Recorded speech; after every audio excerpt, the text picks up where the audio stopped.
So we are waking up this morning inside of the lake, and we've now yesterday transited through the 3 locks to get up to the first lake that I know and been in that is trapped between 2 oceans.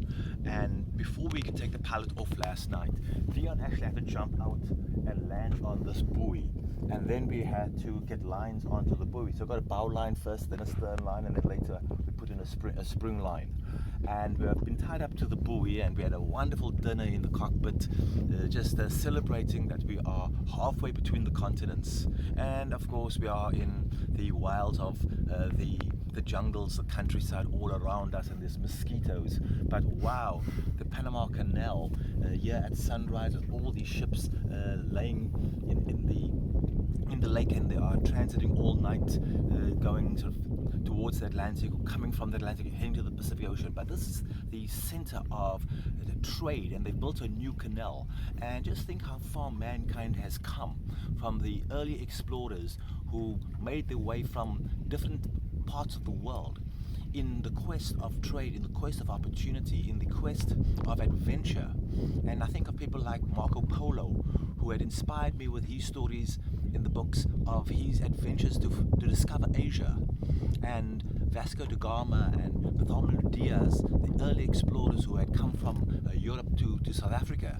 So trade and travel has been a big part of the history of mankind for all of our life. We've always been in transition, but never has mankind also consumed so much. And as I look at these mega ships that are laying around here, the Ro-Ro car carriers with some 6,000 cars on board, or the container ship that's got thousands of units aboard, the trade is phenomenal, is huge, and it's been driven by consumption.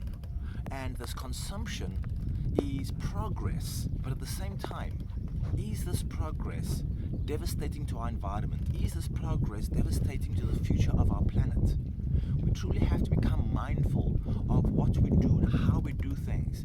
Then we also have to think about the costs and the implications to not just the environment, but to human life. So much of what we're seeing is transiting from Asia to the Americas and to Europe. And it is built on low cost, cheap materials, but more important, cheap labor. Human capital is really, really critical, and we have to think about how do we raise people's quality of lives and standards. What are our responsibilities as a society?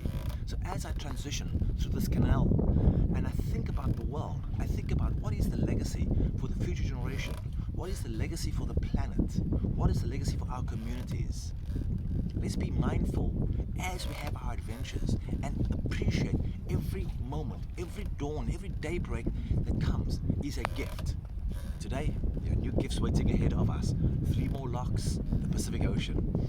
We're going to be swimming soon. Different ocean, different waters.